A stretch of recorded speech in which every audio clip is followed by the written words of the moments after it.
Então, vamos começar. Eu queria saber, Emily, como se dá a atuação da fonoaudiologia dentro de uma equipe interdisciplinar em oncologia? Assim, como é que funciona essa interação de vocês?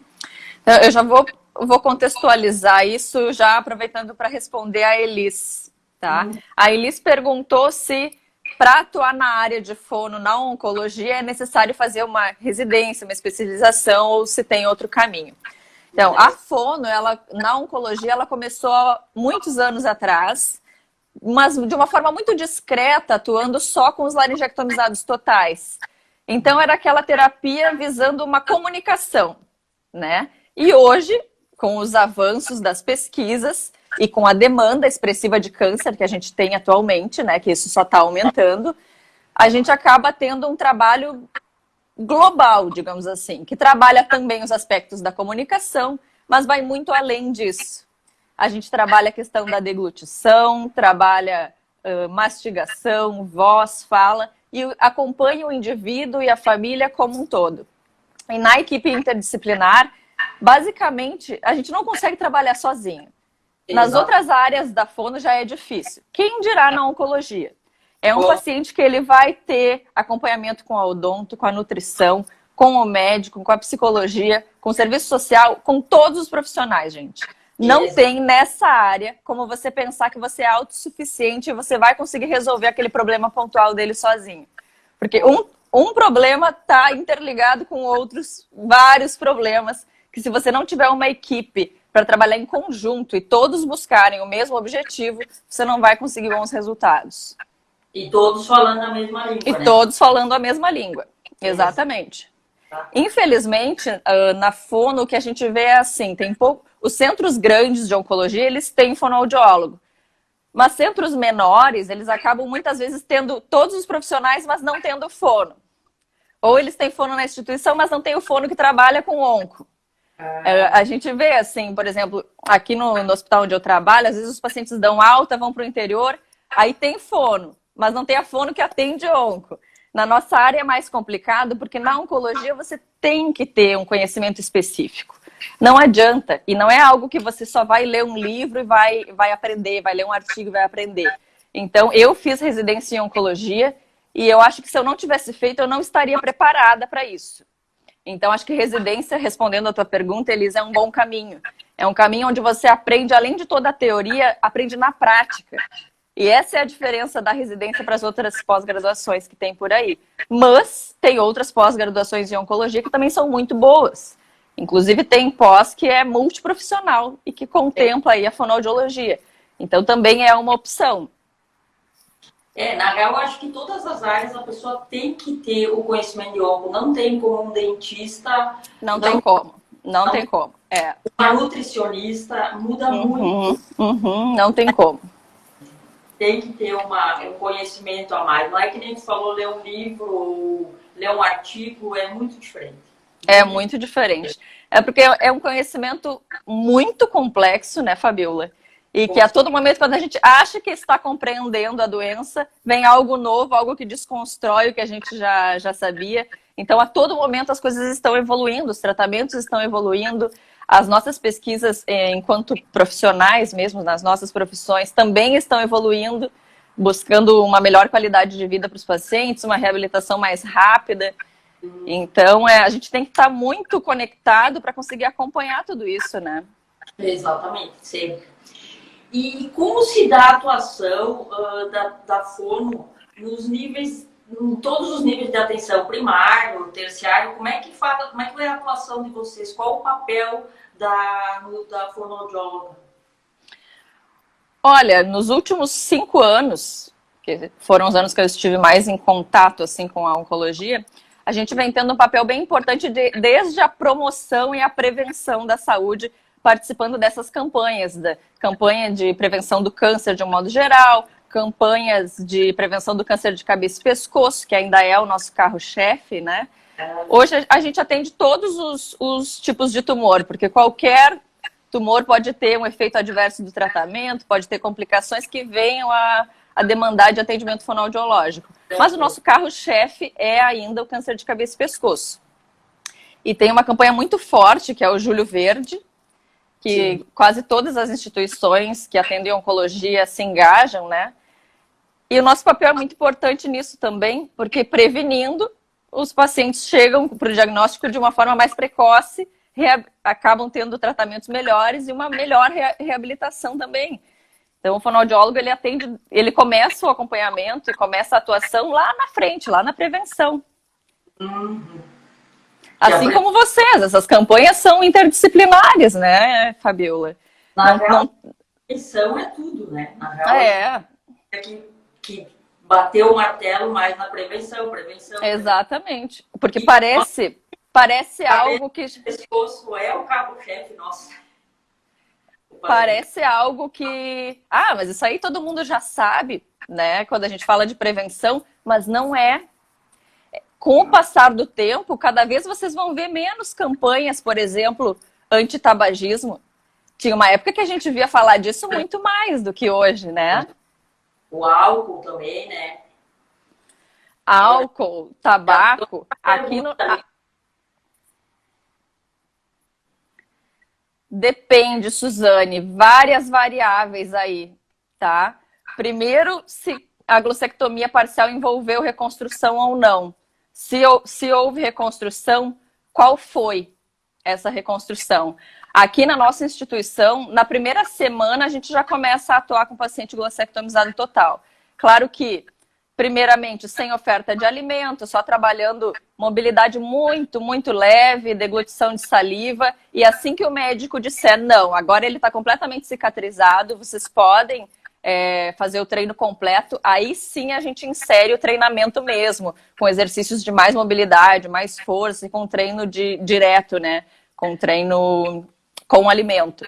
Mas antes disso, só realmente quando o médico pede avaliação, nos primeiros 3, 4 dias, mas só algo muito leve, tá? Então eu te sugiro sempre conversar com a equipe. E depois que ele dá alta do hospital, em geral, eles já são encaminhados para atendimento fonoaudiológico direto, que eles já saem do hospital bem recuperados, né? Não sei se respondi a tua pergunta. Faz um positivinho, se ela respondeu, se era isso que tu queria. Como nós falamos do cabeça e pescoço na real, né? E então, de vocês, qual é o grande desafio que vocês têm no caso do cabeça e pescoço? Porque na real, para dentista, o cabeça e pescoço, assim, ó, é a menina dos olhos, né? Porque sim. É mil e uma coisa que pode acontecer, mil e uma. Então, eu queria saber vocês, o que vocês trabalham, qual é o grande desafio que vocês têm, qual é a grande dificuldade em lidar com esses pacientes, né? A grande dificuldade que eu vejo, pelo menos na minha realidade agora, é que os pacientes chegam para o diagnóstico muito tardiamente. Então, eles já chegam desnutridos, desidratados, e eles precisam se expor a um procedimento muito agressivo.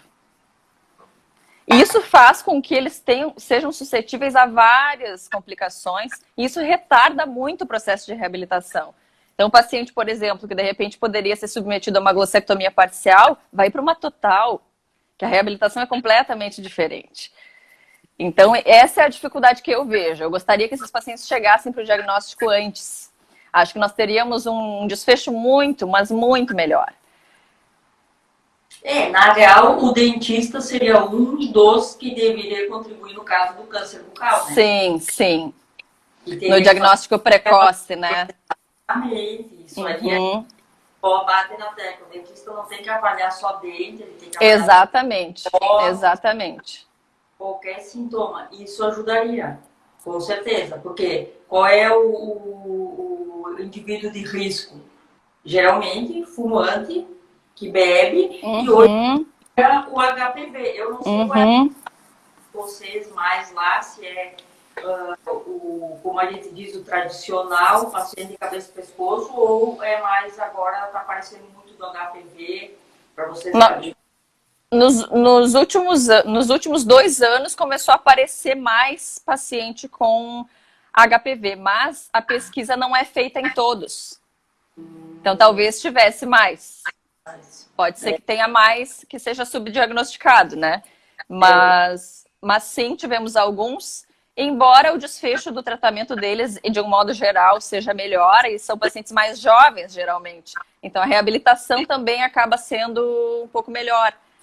Outra coisa que eu vejo de dificuldade é que o paciente com câncer de cabeça e pescoço, não, de um modo geral, gente, tá? Não é regra. Mas não é o paciente com câncer de mama, que tem lá a família toda apoiando do lado.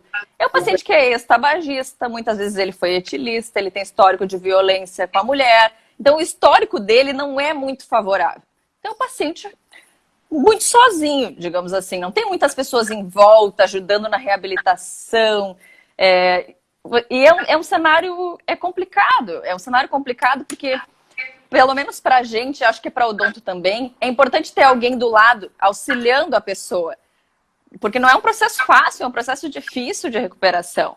São muitas coisas para fazer, né, Fabiola? Então, se não tem alguém do lado ali dando força, incentivando, ajudando nos exercícios, é mais complicado. É um perfil de paciente que a gente diz que ele é diferenciado. É diferente. O tratamento é longo, ele é um tratamento difícil, que se não tiver alguém ali, realmente, como tu falou, apoiando, incentivando, fazendo-a se alimentar, ele não consegue. Exatamente. É um perfil bem diferente, tá? E o que impacta essa situação toda que a gente está vivendo no atendimento do paciente oncológico, no caso da fono? Como é que vocês estão se virando com essa pandemia que está acontecendo? Como é que vocês estão fazendo o atendimento de vocês? Olha, eu vou te dizer que está bem complicado, Fabiola. O nosso conselho, ele liberou o atendimento por telemedicina nessa fase, mas a gente sabe que tem casos e casos, tem casos que o atendimento por telemedicina ele funciona bem, mas pacientes muito complexos, pacientes com traqueostomia, com secreção, que precisam de aspiração, não tem como, é difícil. Então a gente está fazendo o que pode. A Santa Casa liberou, assim, parcialmente alguns ambulatórios, então, e paciente de consultório, por exemplo, já não está vindo. Eles já têm um prejuízo na imunidade. São pacientes que têm mais exposição, né? A gente não tem como exigir que eles venham. Então, para terapia, eles já não estão vindo. A aderência diminuiu bastante.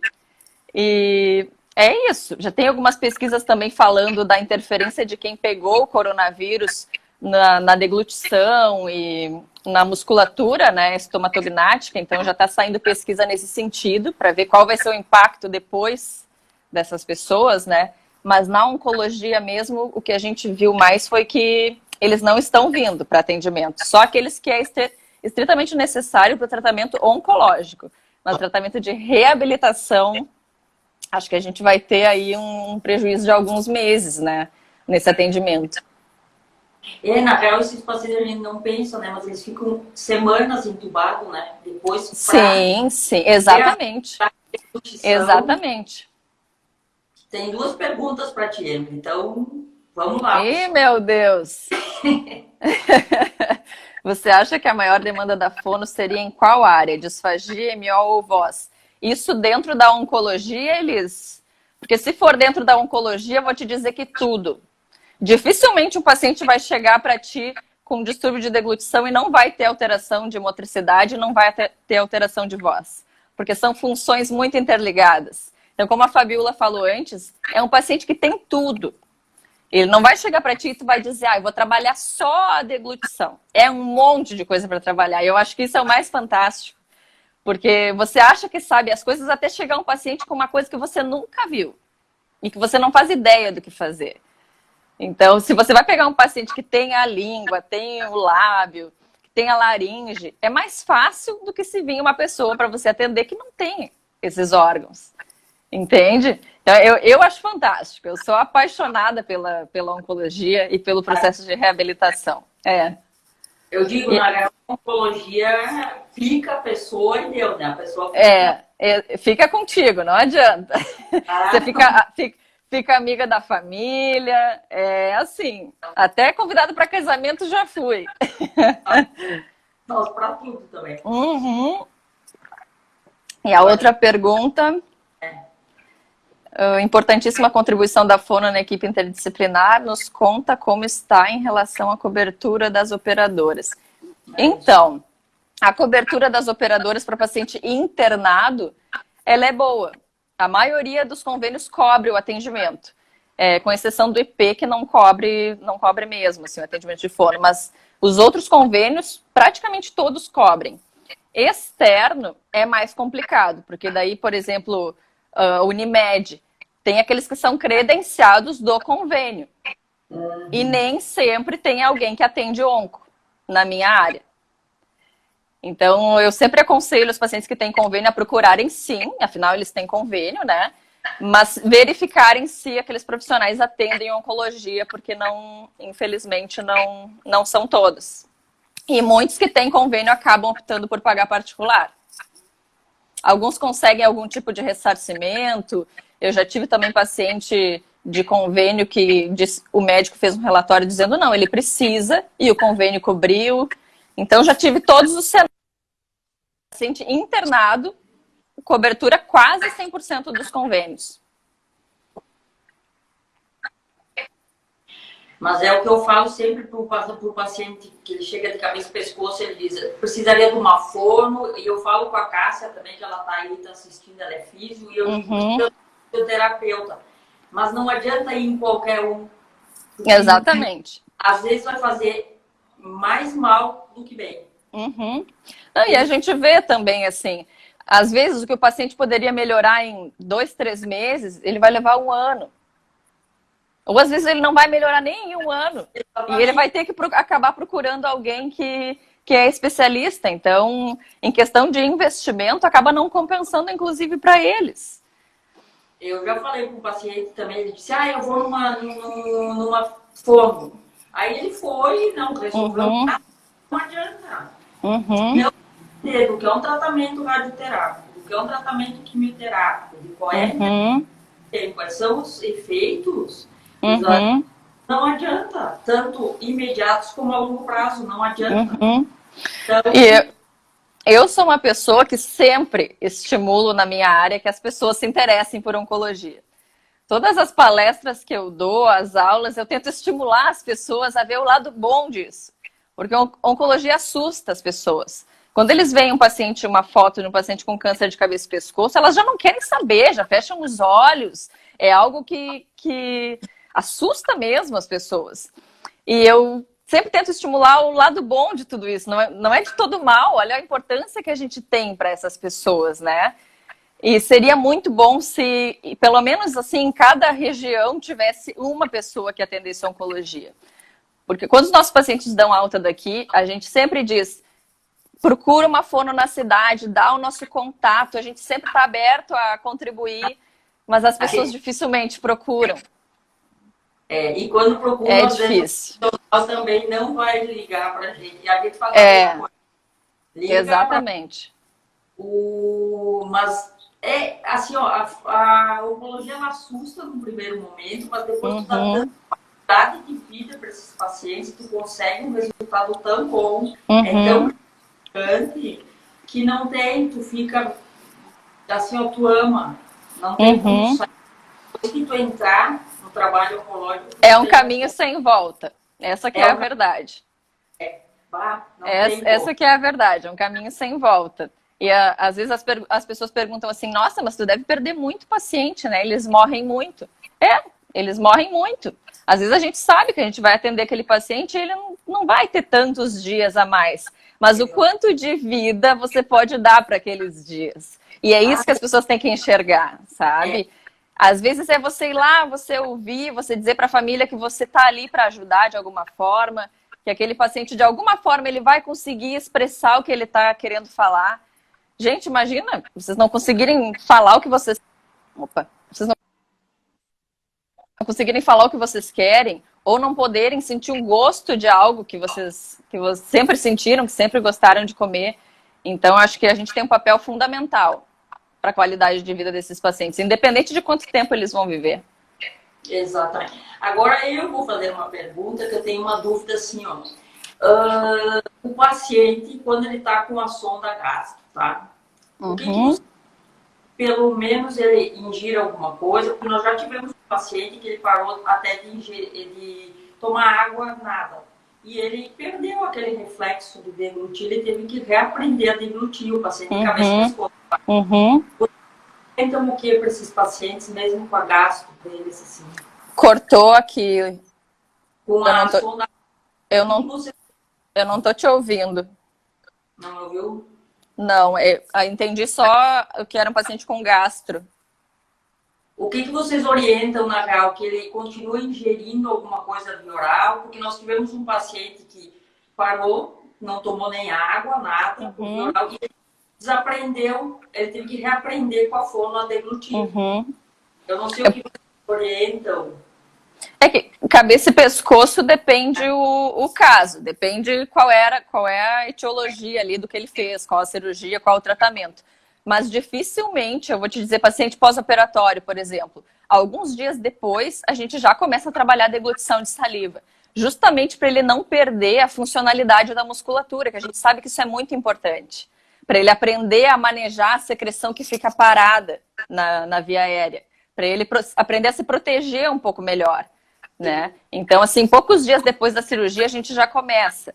Paciente que faz radioterapia, a gente sabe, e as pesquisas confirmam isso a todo momento, que se ele começa os exercícios antes e consegue permanecer durante o tratamento fazendo, a gente tem um desfecho muito melhor de recuperação da musculatura do que aquele que vai procurar só depois que tudo já se instalou. Agora, é difícil tu dizer para uma pessoa que ainda não tem a alteração que ela tem que fazer exercício. É muito mais fácil para ele depois que já tem a dificuldade querer fazer, né? Então, a gente vem batendo nessa tecla com ambulatórios ali de dentro da radioterapia, onde eles são encaminhados logo depois do diagnóstico, mas, em geral, é isso. A gente não deixa os pacientes pós-operatório ou mesmo outros tratamentos terminar o tratamento para fazer, mesmo se eles estiverem de gastro. Pode ser que a alimentação, sim, fique para mais tarde, mas o exercício e a deglutição de saliva a gente continua. Tá, e como é que o acompanhamento de vocês é uma vez, 2 por semana, é diário? Como é que funciona nesses pacientes de radioterapia de cabeça e pescoço? A realidade é que, assim, se forem pacientes particulares, 1, 2 vezes na semana no máximo. Mas o indicado mesmo seria no mínimo 3 vezes por semana. Ainda considerando que esse paciente vai com exercícios para casa para fazer mais vezes. Ele tem que ter consciência que não é só ele ir lá para consulta. Que ele tem um papel muito importante. Na verdade, o papel mais importante é dele. O nosso representa 15%. Que você vai lá, faz a avaliação, estabelece o que ele tem que fazer e ele tem que fazer. Então, o paciente tem que ter essa consciência também. Tem mais uma perguntinha ali para ti. Alguém disse aqui que dá para encaminhar para a Serra, ó. Ah, bom saber que a Serra está bem assistida, então. Paciente com esclerose múltipla já em estágio mais avançado. A fono tem uma boa função. Depende o que está acontecendo nesse estágio avançado. Tá? Quando a gente atende esclerose lateral amiotrófica, por exemplo, que é diferente da esclerose múltipla, em geral, os pacientes que eu atendi, a gente atende até o final da vida mesmo. Porque vai gerenciando saliva, vai gerenciando a comunicação, porque às vezes a gente pensa, mas o paciente ele já está com sonda, ele já está com gastro, então o que a fono vai fazer? Mas, gente, a saliva continua na boca. E a saliva também é um problema se você não engole da forma adequada. Né? Tem muito paciente que desenvolve pneumonias por aspiração, por aspirar saliva. E tem gente que aspira há anos e nunca vai ter pneumonia, né? Depende da imunidade de cada um. Mas sim, tem uma boa função. Tem uma boa função até o fim. Não adianta. Com certeza. Pessoal, mais alguma pergunta para a Emily? Tá muito legal essa nossa conversa aqui. Tá muito legal mesmo. Eu até tava pensando, meu Deus, eu nem me preparei para a live, vim correndo. Ó, tem mais uma ali. O que dá para fazer, o que fazer para gerenciar a saliva nesses casos?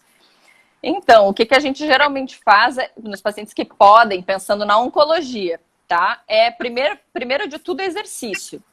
A gente tenta ver se o paciente consegue aprender a deglutir aquela saliva que ele tem.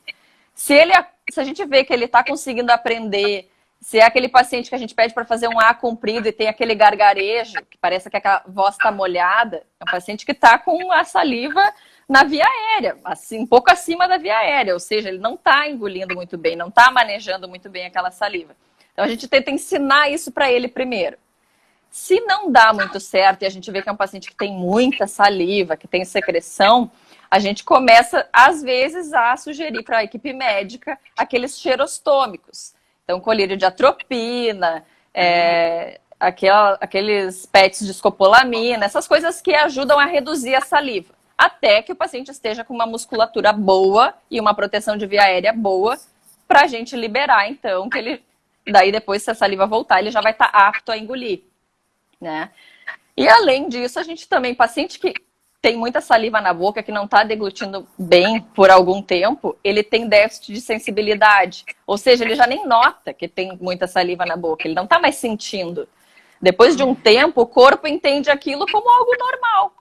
É como quando a gente cola um band-aid na pele. No começo a gente sente ele. Depois o corpo não te dá mais estímulos, os receptores entendem que aquilo é normal. E com a saliva e com os distúrbios de deglutição também é assim. Então a gente começa a dar estímulo de novo. Estímulo com cítrico, com gelado, para que a sensibilidade dele volte a funcionar. Então, mas claro que isso foi uma pincelada, né? Mas de um modo geral, o que a gente faz para gerenciamento da saliva é isso. Ó, a pergunta da Angélica muito boa ali, ó. Paciente com hipossalivação, a fono consegue contribuir? Ah, essa pergunta é o meu chão. Sim, a fono consegue contribuir. Há uns 3 anos atrás, eu te diria que não. Eu te diria que não tem o que fazer, que a gente tem que indicar saliva artificial ou dizer para o paciente tomar mais água, que era isso que tinha. Não tinha mais coisas para fazer. Mas justamente por não ter mais coisas para fazer, que eu fui me frustrando de dizer isso para os pacientes. Eu pensava na época da residência, nossa, mas como assim? Tem tanta coisa que avançou e isso ainda não? Não é possível. É verdade. E daí, na época, eu fui atrás justamente de procurar uma solução para esse distúrbio. Na época, eu já usava a eletroestimulação e vi que fora daqui tinham algumas pesquisas que não eram da onco, mas usando a eletro para estimular as glândulas salivares. Eu não sei se todo mundo que está aqui tem afinidade com a oncologia, mas um dos tratamentos que eles fazem para câncer de cabeça e pescoço é a radioterapia, que atinge as glândulas salivares e faz com que elas produzam menos saliva. Então, só para contextualizar para vocês. Então, eu fui atrás de tentar replicar aquelas pesquisas aqui no Brasil, usando a eletro para estimular as glândulas salivares. Só que as pesquisas que tinham na época, não era possível replicar aqui. Os aparelhos eram diferentes, a gente não tinha aqueles aparelhos aqui. Eles não explicavam muito bem o método que eles fizeram, qual a intensidade, eles não explicavam muito bem. Então, eu acabei construindo, junto com o fonoaudiólogo Bruno Guimarães, que é a referência, e ele foi pioneiro da eletroestimulação na fonoaudiologia, um protocolo onde a gente estimulou as glândulas salivares maiores, as parótidas e as submandibulares. E a gente montou um protocolo e viu que eles tiveram um resultado sensacional. Primeiro a gente fez com poucos pacientes e fizemos 1 semana de sessão, 3 sessões para ver como eles iam. Aí a gente viu que funcionou e montamos um protocolo de tratamento mesmo que envolve 1 mês. E o mais legal é que além de ter funcionado, a gente viu que isso teve interferência na qualidade de vida deles, porque eles melhoram o sono, eles não têm que acordar tantas vezes à noite para tomar água e para fazer xixi. Eles tiveram melhora na alimentação, porque eles não precisavam mais estar tomando litros de água na hora de comer. Para comer, por exemplo, um prato de comida, eles tinham que tomar muito líquido para conseguir engolir. Então, eles tiveram vários outros benefícios que foram mensurados, né, pelas avaliações e que foi muito bacana. E outra coisa legal é que a gente fez um acompanhamento neles de 6 meses. E durante os 6 meses, eles não tiveram nenhum déficit depois do protocolo. Ou seja, o que eles conseguiram produzir de saliva se manteve. Ah, que legal. Uhum. A grande queixa do paciente de cabeça e pescoço de radioterapia é a xerostomia, aí, a via que eles têm, né? Sem dúvida. Tá, e vocês começam esse protocolo no início do tratamento. Quando ele começa, ou na primeira sessão de rádio, como é que funciona esse protocolo que vocês têm? Então, o critério principal é ter a pele íntegra. Então, assim, paciente que faz IMRT, às vezes ele consegue permanecer até o final do tratamento com a pele íntegra. Então, é um paciente que conseguiria permanecer, já começar durante a rádio e permanecer fazendo eletro até o final. Agora, paciente que não faz por IMRT, que faz radioterapia 2D, por exemplo, eles têm lesão de pele. Então, é um paciente que a gente não consegue fazer durante por isso, pela pele. Então, esse é um paciente que a gente espera terminar o tratamento, espera 1 mês, às vezes até 2 meses para poder começar. Alguém mais alguma pergunta para Emily? Muito Fiquem à vontade. Muito esclarecedor. Eu tenho uma pergunta para ti, Fabiola. A questão das próteses. É uma dificuldade para os pacientes conseguirem aquelas próteses obturadoras, né? Sim, sabe? É bem difícil, são poucas pessoas que fazem. É uma dificuldade. Como que vocês estão fazendo isso? Em que momento que vocês já indicam para o paciente que ele tem que moldar e que ele pode colocar a prótese? Como que está isso? Na real, a gente espera passar aquela fase da radioterapia, né? Que por 30 dias é como se ele estivesse fazendo terapia, né? Deixa cicatrizar todas as lesões, a mucosite, toda ela. Aí sim, depois ele vai ser encaminhado para fazer as próteses oclusoras. Só que assim, ó, a nossa realidade aí é outra, né? É difícil vir com um diagnóstico muito avançado. Eu vou dizer que eu estou trabalhando na ONCO e teve um paciente só que a gente precisou encaminhar para fazer. Olha só. Nossa! O quadro e o público é bem diferente. É muito diferente, eu tô chocada. Meu Deus, Fabiola, é muito diferente. O paciente foi esse ano que ele apareceu lá e é um perfil bem diferente de paciente que veio por um convênio e é um que tivemos que indicar para fazer prótese. Mas, na real, para indicação tem que ter toda a cicatrização, tem que ter todo o efeito aquele maior da rádio ter passado, aí tu encaminha. E é difícil achar dentista que faça isso, né? Aqui a gente tem 2 referências só, né? E outra coisa que eu queria te perguntar. Às vezes, depois da radioterapia, os pacientes têm que fazer procedimentos dentários, extrações, tratamentos. Alguns até querem fazer implante. E eles têm uma dificuldade gigante de encontrar alguém que queira realmente fazer os procedimentos depois da rádio. Eu queria saber como que vocês estão fazendo isso, se tem um critério de tempo mínimo para eles fazerem procedimento para não ter osteoradionecrose, essas complicações assim. Olha, na real também é outra realidade que implantamos um protocolo lá. No nosso serviço, nenhum paciente está liberado para fazer a máscara ou PET, CT ou tomografia sem ter a liberação nossa. Liberou, ele vai, senão ele não vai ser liberado para fazer a máscara. Na real, a gente é super radical. No início a gente ficava meio assim, né? Claro, extraiu um dente, meio condenado, o que daria para... A gente é radical. E outra coisa que eu amo muito é essa parte interdisciplinar, que é contato direto com a física médica.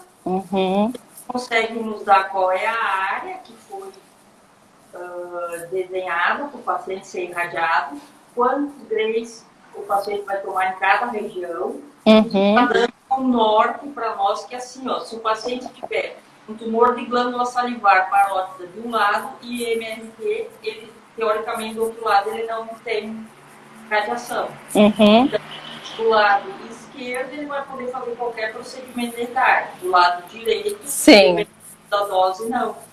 Agora, se o paciente fez um 3D, um 2D, o ideal é que ele nunca mais extraia dente, não tem mais aqueles 5 anos de garantia. Por quê? Porque com o passar dos anos, o tecido ósseo fica menos oxigenado e o celularizado. Cada ano que passa é pior. Então, o implante tração não mais. Então, é por isso que a gente está sendo radical no início. Fantástico. Então, o ideal é não realizar mais. Senão vai dar necrose com certeza. Não tem como. Tudo tem 3D sim. O IMRT, o IGRT, a gente tem que ver quanto de dose tomou. Isso tem que ter o contato com a equipe. Por isso que eu digo. Você vai trabalhar, tem que ir lá. Nunca mais, exatamente. Então, a gente tem um contato muito bom com a física médica, eles são extremamente acessíveis, a gente consegue ir lá, eles ajudam, eles veem quanto de dose, tá? Então, tem que ser assim, não tem como. E como que é o acompanhamento? Em que momento esses pacientes que você atende passam pela fono? Como que é esse contato que tu tem? Na real, isso está faltando na nossa equipe interdisciplinar. Uau! Tem que a gente falou, tem equipes que não têm a fono. E nossa, tem o dentista que não tem a fono. Exatamente. Então, o que a gente faz é encaminhar, tanto que eu te encaminhei alguns pacientes lá nossos para fazer o... Mas aí fica porque não está no serviço. É claro, exatamente. Eles gostam de algo que é centralizado, que eles vão lá e toda a equipe está lá. É mais fácil mesmo. É mais fácil, não adianta. A gente tem, num dia tem eu, o dentista, eu, a Denise e o Pedro, tem a nutricionista e tem a psicóloga, e tem a enfermeira. Então, aí eles conseguem fazer tudo, entendeu? A gente consegue conversar. Agora, a forma, tu disser, eu vou te dar o contato, tu vai lá, liga pra ela. Não, aí fica mais difícil. É verdade. Legal. Mas o ideal é que a equipe tenha e olha para a cabeça e pescoço sem fono. Mas quem sabe daqui a um tempo, né? As coisas vão mudando. Tinha época que tinha hospital que não tinha nenhuma fono. Agora já está tendo, eles estão procurando. Então eu acho que é uma crescente. Daqui a pouco a tua instituição vai pensar assim também. Tem hospital que não tem dentista até hoje. Então, imagina! É um caminho de volta. A equipe interdisciplinar em qualquer área, e principalmente na oncologia, é um caminho sem volta, não tem como. Não tem como. É verdade. E daí, pessoal, mais alguma pergunta para nós? Eu nem sei quanto tempo passou de live. Nem eu não sei. Alguém pode me informar? Foi uma conversa tão legal que eu nem vi o tempo passar. Foi muito legal. E aí, pessoal, obrigada por terem participado. Eu vi um monte de nomes conhecidos aqui. Depois eu te passo quem entrou na nossa live para te saber. Ótimo. Você falou com eles antes do evento, né? Da mudança da data? Eu acho que é muito mais coerente, né? Porque a gente quer que o pessoal esteja como um todo presente, que interaja, que troque experiências. E ninguém está com cabeça para isso e não vai ter até junho, né? Exatamente. Em outubro nós vamos estar bem mais aliviados e todos os inscritos também concordaram que é a melhor opção é essa. Pessoal, fantástico. Quero agradecer a presença da Emily, foi muito bom. Desculpem muito bom. Problema com a minha câmera, aconteceu hoje que vem aqui em casa. E espero fazermos outra. Até outubro vamos fazer mais lives. Acho que sim, foi muito legal, Fabiola, muito legal. A gente pode estabelecer um tema e aí ficar conversando sobre o papel da fono e da odonto naquele tema. E eu acho que legal seria tu fazer com a Cássia também, com a Físio. Eu acho que sim, sem dúvida, sem dúvida. Com a Cássia é legal sem também. dúvida, seria muito legal. Vamos marcar uma de vocês. Então tá, gente. Ó, se vocês gostaram da live, daí depois vocês mandam aí uma mensagem para a Fabiola que vai ter mais. Obrigado pela participação. Pessoal, até a próxima live do update. E desculpe o meu probleminha técnico aqui. E beijo para vocês. Beijo. Obrigada, gente, pela participação. Boa noite. Quem puder, fique em casa e se cuide. E beijão. Beijo.